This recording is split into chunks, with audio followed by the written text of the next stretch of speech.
ก่อนที่เอื้อยเจ้าจะออกจากเรือนหลังนี้ไปเลยซะเอาแต่ต้นเลย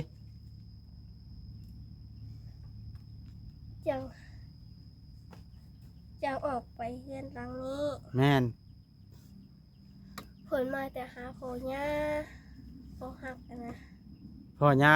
โดย พ่อฮักอันหัวโล้นนะบ่ โดย มาแต่ USA นะ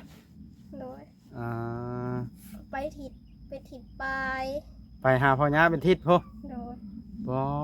สตัว ไปหาอยู่ใช้น่ะ อยู่บ้านโคกแมงเด้ มันโคกแรง บ้านโคกบ้านเจ้าพุ่นเด้ฮะ บ้านดงแดง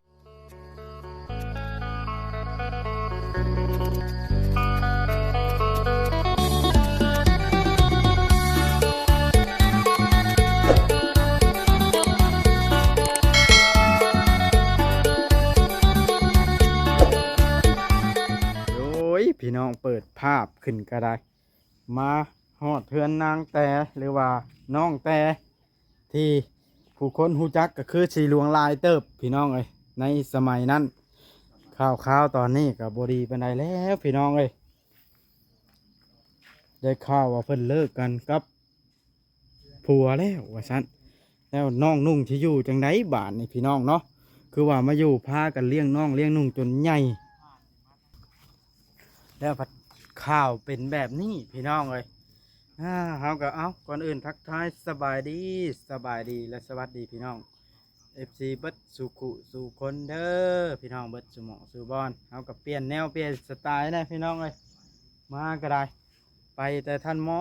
อยู่หันก็บ่เป็นพี่น้องเอ้ยผู้คนก็เบื่อก็เป็นได้เนาะเฮาก็ได้เปลี่ยนแนวมาอัปเดตและก็ถ่ายทำเรื่องนี้ให้เบิ่งพี่น้องเรื่องที่น่าสนใจอยู่ก็คือว่าเพิ่นได้เลิกกันด้วยสาเหตุใดเฮาก็ยังบ่ฮู้พี่น้องเอ้ยในเมื่อแต่ก่อนน่ะเฮาก็พอได้ฮู้ข่าวบ่ได้เบิ่งคลิปอยู่พี่น้องเอ้ยอยู่พากันเลี้ยงน้องจนว่าใหญ่ในเมื่อน้องใหญ่ขึ้นจนได้เฮือนได้ชานแล้วผู้ใหญ่เพิ่นช่วยเนาะแล้วคือว่ามาเลิกกันแบบนี้นะเฮาก็อยากฮู้เหตุผลคือกันแต่ว่าเฮามาก็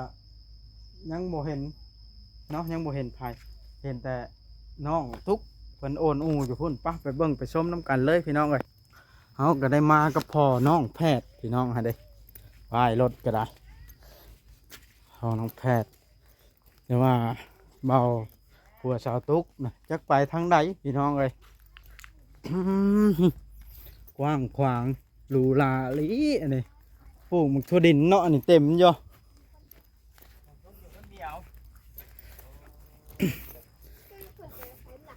เอา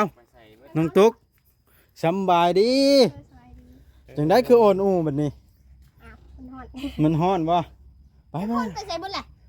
ยักแล้วบ่เห็นในภายในเรือนนะเอามันลงนั่งจับเจือนั่งมันบ่เป็นอันนี้มันหน่อยเอาแนวอันนั้นออกมาโชว์ FC มันสิบุกคักปานใดนะ ห้อยไว้ได้บ่เจ้าสารเองบ่ อยู่ได้สาร น้อง น้องสาร น้องเจ้า น้องของพี่ไอ้เขา นั่งลงย เปิ ม ดสายแล้วกะคอด้วยว่าโอน สารแล้วก็ขอนะเพื่อน โอ้มาเห็นมานี่คือว่าเฮ็ดชาวแท้นี่หน้าขาวเป็นแว่นขึ้นเนาะ เนี่ย เป็นชาวแล้ววันนี้ฮอดแล้วบ่13 ปี15 ปีละโอ้ช่างวาดเถอะเนาะวันนี้ เนี่ยบ่น้องตุ๊ก ตัวฮอดอายุตัวเองเนาะคน12 13 ปี โอ้ยบวกหนึ่งคือว่ายัง 11อยู่เนาะ 11 8 9 ปีอยู่ อ่ะ ไอ้นอนผู้ใดอยู่นี่นะ บ่ต้องเว้ายืดยาวพอน้องแพรได้เข้าเรื่องเลย บอบอส เนาะ นี่นี่ล่ะเรื่องราวมันไปมาจังใดน้องอันกระตุกเจ้าพอฮู้อยู่บ่ ได้ เป็นได้ยังว่าบ่ฮู้คือว่าให้เห็นในคลิปบ่าวจิตเพิ่นเนาะ แม่น ว่าน้องแต่กับผัวเพิ่นน่ะได้ทะเลาะกันจนว่าต้องหนีจากกัน คือว่าไห้ห้องท้องแตกอยู่เนาะ แม่น เป็นอะไร นะมูฮูน้ำเพื่อนแล้ว เจ้าผู้อยู่ครับว่าที่สิบ่ฮู้เนาะ อืม บ่ได้อยู่เด้อเฮาน่ะ เราอยู่ เอา ไส ไป จ้ะ อยู่ไส เฮาลงไปสิปะสิลงอาหารมื้อนั้นน่ะ ให้กันได้จักมื้อแล้วนี่ผิดกันนี่ พิดก่อนมื้อเดียวนะ มื้อเดียว โดย มื้อนี้บ่หรือว่านี้ เมื่อวานนี้ มื้อวานนี้ พิดกันละผู้เอื้อยเจ้าละหนีเลยบ่ เมื่ออยู่บ้านดูบางแฮง เมื่ออยู่บ้านหนูมาแงว โดย อืมแต่เจ้าอยู่นี่น่ะก็ไผอยู่นี่ อยู่สองคนพี่อ้าย อยู่สอ ช่าง งว่าแท้น้อว่านี่เป็นชาวแล้วก็ได้ เอานอนคนละห้อง เออน อนพุ่นละห้อง กับติ๊กกับมิกนอน 3 คนใช่ว่าอยู่2 คนค่ะ อยู่สองคนแล้วก็ไปใส่ไปแหละ เออ เออเจ้ากับบน มาเถื่อตอนนี้อิดอะเห็นอยู่ติ๊กกับมิกนะ เจ้ามามือใดน่ะ มาหวัง10 โมง 11 โมง เดี๋ยวนี้บ่ายละมาอีกเจ้ามาได้ใช้ มาเจอในบ้านมาเจอวัด โอ้ ตักบาทได้บ่เช้านี้วัดสิ แม่นล่ะ บอกไว้ไปตักบ่ซะ บ่แล้วคน เอ้ย เปิดตักกับตอนเช้าพุ่นละไผสิมาตักตอนเที่ยงเนาะพ่อน้องแพทย์ ตอนเที่ยงตอนเช้าน่ะตอนเที่ยงนี่ลงอาหารแล้วก็ไปล้างเคยบวงแล้วก็ เนาะ ทูวัด สรุปแล้วกับเจ้าบ่อยากเล่าบ่เดี๋ยวนี้หรือว่าใด เอาบ่ฮู้ บ่ฮู้รายละเอียด โดย เออ แต่ว่าต้นเหตุแบบเป็นย้อนนั่นย้อนนี่จังให้กันหั่นนะโอ้โหเนาะน้องเนาะ ต้องฮู้และอยู่นํ เฮา กัน มา ฟังก่อนพ่อน้องแพทย์ เฮามาแต่ในบ้านเพิ่นก็เพิ่นบอกแต่เพิ่นว่าสิมาอยู่บ้านตัวบักแงว เอ้ยเจ้านะ อือ โอ้บอก แล้ว ว่า เจ้าถามบ่ว่าเหตุผลสิเมื่ออยู่เห็นหยัง แต่ว่าสิมาดิน2-3 มื้อสิมาเพิ่นว่าเพิ่นบอกแค่นี้ จิมาเล่น2-3 ก็ มื้อ หายแล้วเฮาน่ะ ให้หยังอะน่ะ เจ้าบ่ให้นะให้เห็นหยังล่ะน้องล่ะ สิฮอดเอื้อย คือฮอนเอื้อย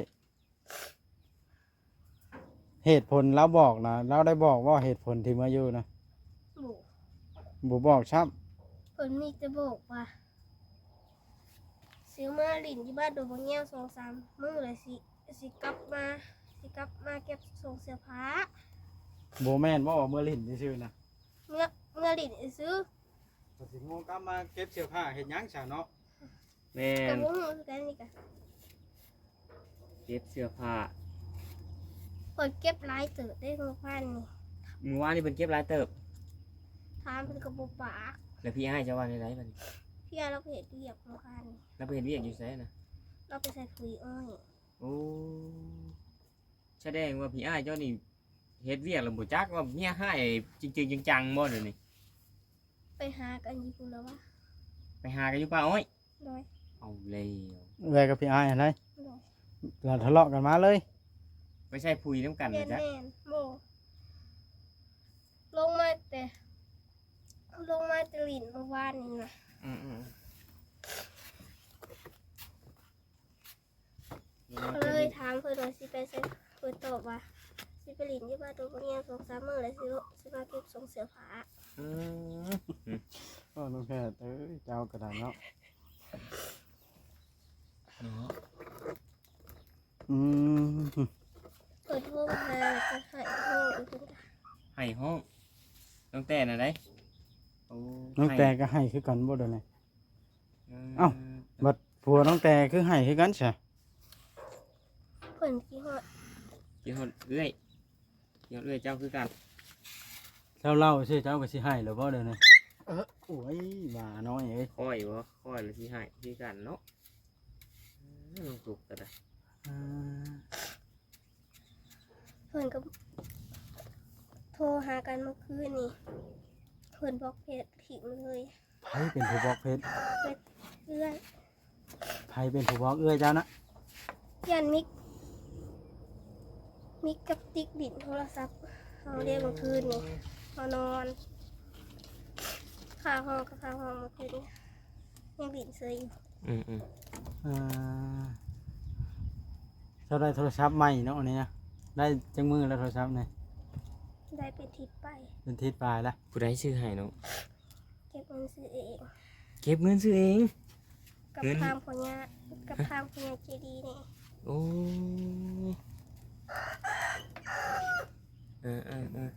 ใกล้ๆย่ำใกล้ๆโซะย่ำปลูกอ้อยก็ไปปลูกอ้อย ไปเขาเนี่ยปลูกอ้อยกับปลูกอ้อยเนาะ ไปปลูกน้ำยา โอ้ตัวก็แสดงว่าหาฉีดพิษให้เถียงกันนี่แหละเนาะเมื่อวานนี้ต้นเหตุกะฉีดตอนประมาณตอนเช้าแม่นบ่ โมเมนต์ต้นแรง ตอนแรง แต่แรงแล้วข้าวด้วนอะไรกันเนาะใช่จังหวะจนเลิกกัน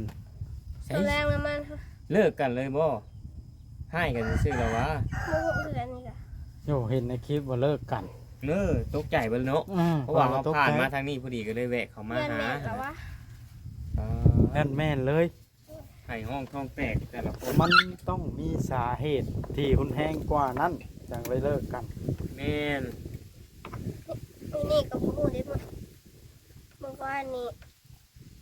ไปวัดมาแล้วก็คนคำเติบเลยแหละขึ้นมาแบบนี้ อืม ขึ้นมาก็เลยถามเลยเรียนเสร็จเลยชิมาอยู่บ้านตรงแนวเดิม อืม ไผนอนตูบตัวนี้ ตูบเจ้านังนี่ ยาวพอจอยมาเพิ่นก็นอน บ่จ้อย ผู้ใดบ่จอย ไผ พอ อี ดู ก เลย ฮะ พอ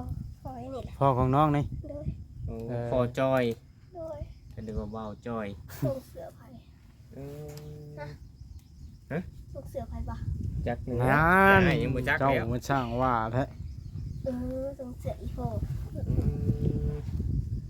ว่าตัวเรื่องของเรื่องเจ้าก็บ่ฮู้รายละเอียดเนาะนาง รายละเอียดน้องเพิ่นก็ได้ นี่ก็บ่ฮู้ว่าเป็นสาเหตุหยังวะนะ เออ เพิ่นโทรมาเมื่อคืนนี้เพิ่นบอกน้องว่าเอาให้ดิเอาให้อยู่ดินเจ้าเด้อบ่ต้องมากะยา ให้ไผอยู่ดิน เอาให้น้องอยู่ดินตัวเอง เออ ถ้าก็อ้วงได้ดิน ให้เจ้าน่ะอยู่พี่ โดย บ่ให้เจ้าเมื่อพ้น บ่ อ่า ช่างว่าทั้งบ้านเนี่ยเจ้าสิอยู่กับไผฮะ บ่ให้เมื่อได้สิให้อยู่กับ เพิ่น ไผ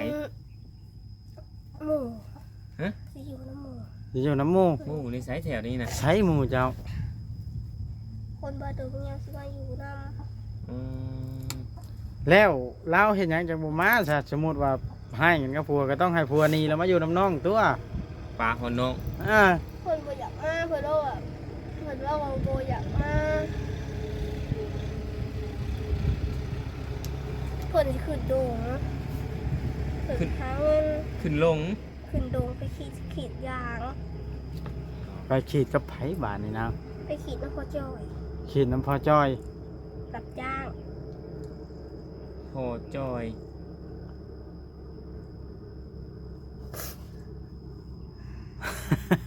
ข่อยงงเดี๋ยวนี้นะ แม่น เนาะ แม่น ข่อยยังวงไปวงมาข่อยยังบ่รู้เรื่องเลยนี่ งงคือกันไฟก็ได้ เอาแต่ต้นเลยแล้วกันเนาะ แม่น เพื่อบ่ให้งง โดยถามน้องเพิ่นเลยจ้ะ เริ่มแต่แรกๆก่อนที่เอื้อยเจ้าจะออกจากเครือนหลังนี้ไปเลยซะเอาแต่ต้นเลย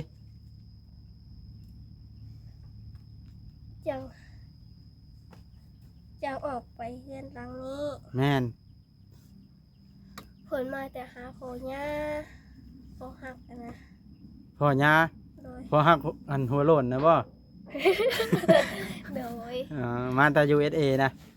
โดย อ่า ไปถิดปลาย ไปหาพ่อยาเป็นทิศพ่อ โดย บอสตัว ไปหาอยู่ใช้น่ะ อยู่บ้านโคกแมงเด้ บ้านโคกแรง บ้านโคกบ้านเจ้าพุ่นเด้ฮะ บ้านดงแดง เออ ใกล้ๆบ้านพระเจ้าแหละ บ่ไก่กันกับบ้านอ้าย แล้วไปดนแท้น่ะ โอ้ ไปอันนั่นเด้ ฮะ ไปหลินเลย ไปดิน โอ้นี่แหละค่อยพอสิเดาได้แล้วล่ะแล้ว ต้น พี่อ้ายเจ้าละให้บ่บานน่ะนี่ละ โอ้ ที่ไปโดยที่ บ่ฮู้สาเหตุไปหยังกันเนาะ โดย นั่นเด้ เฮาละไปน้ำแหละ เจ้าก็ไปน้ เฮาเสาห้องคนละห้องอำเราน่ะ กับเอื้อยเจ้านะอ่า เราเราอยู่ห้องสั้น15เฮาอยู่สั้น10 อ่า ำเป็นได้เจ้ากับเอื้อยคือผู้พักห้องเดียวกัน ห้องมันแคบเตียงก็น้อย เจ้า มันไปหาพ่อย่านี่ได้ โดย เช่าห้องอยู่ไส ก็บ้านยังแหละ ทางพุ่นไปทางโคกแรกนี่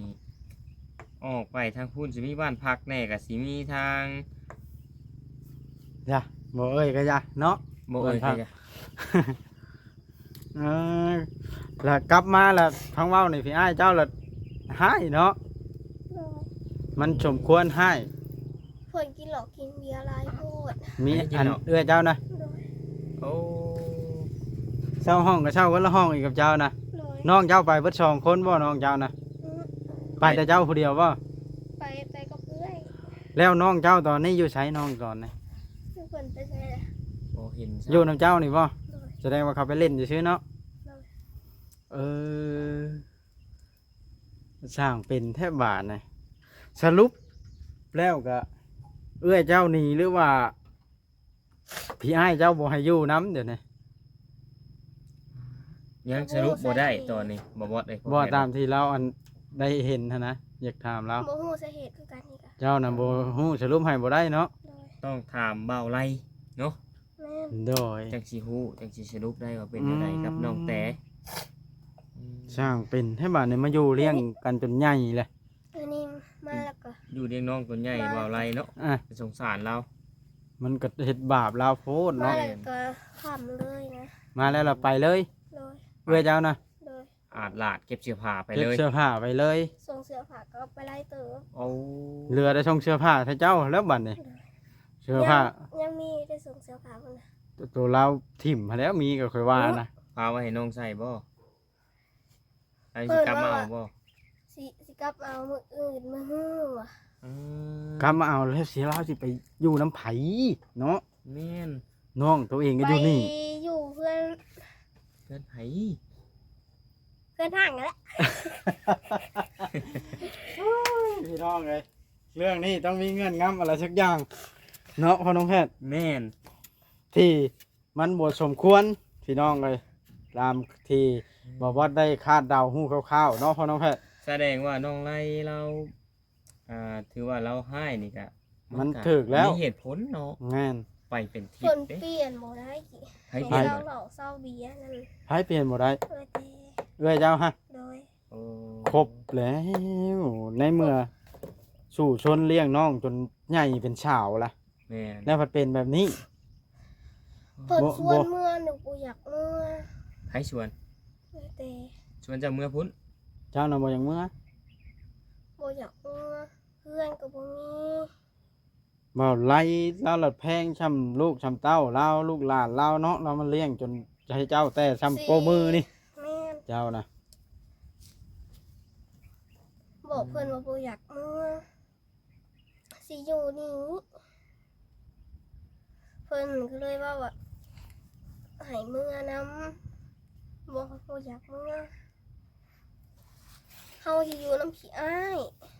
กับติ๊กกับมิก โอ้ น้องเจ้าน่ะติ๊กมิกบ่ซื่อนะ โดย เจ้าน่ะตุ๊กตุ๊กติ๊กมิก เอื้อยนะให้เจ้าน่ะเมื่อบ้านหนุ่มบางแง้วน้ โดย ำแต่เจ้านี่บ่เมื่อ โดย สิอยู่น้ำน้อง โดย โอ้ถิ่มน้องบ่ได้เนาะ โดย ก็เอาน้องเมื่อน้ำที่ล่ะ เพิ่นบ่เมื่อ น้องน้อยเจ้าไหน โดย น้องบ่ยังบ่อยากเมื่อแล้วจังหา เพิ่น วิธี ติด ทาง อ้ายแห้ง โอ้ มือน้อยๆนั่นน่ะ เออจำพ่อ เพิ่นให้ จำพ่อมันเนาะว่าง่ายๆ จำพ่อแล้วเลี้ยงแต่น้อย อ่าต่อ เพิ่นเลี้ยงแต่ที ไปจักมือก็นางไปเที่ยวนะ หนึ่ง ทิศหนึ่งกลางคืนมา โดย แล้วได้โทรพูดคุยกันอยู่บ่สักกับมันทางทาวไรนะ โทษ เจ้าบ่เป็นผู้โทร ๆเอื้อย นี่เราให้แล้วได้นี่ ไปถามเราหลาย เออตอนเจ้าไปอาทิศนึงน่ะน้องเจ้าอยู่น้ำไผ่น้องเจ้าสองคนนะ อยู่กับพี่อ้ายกับอยู่กับพี่อ้ายแล้วก็ คนเดียว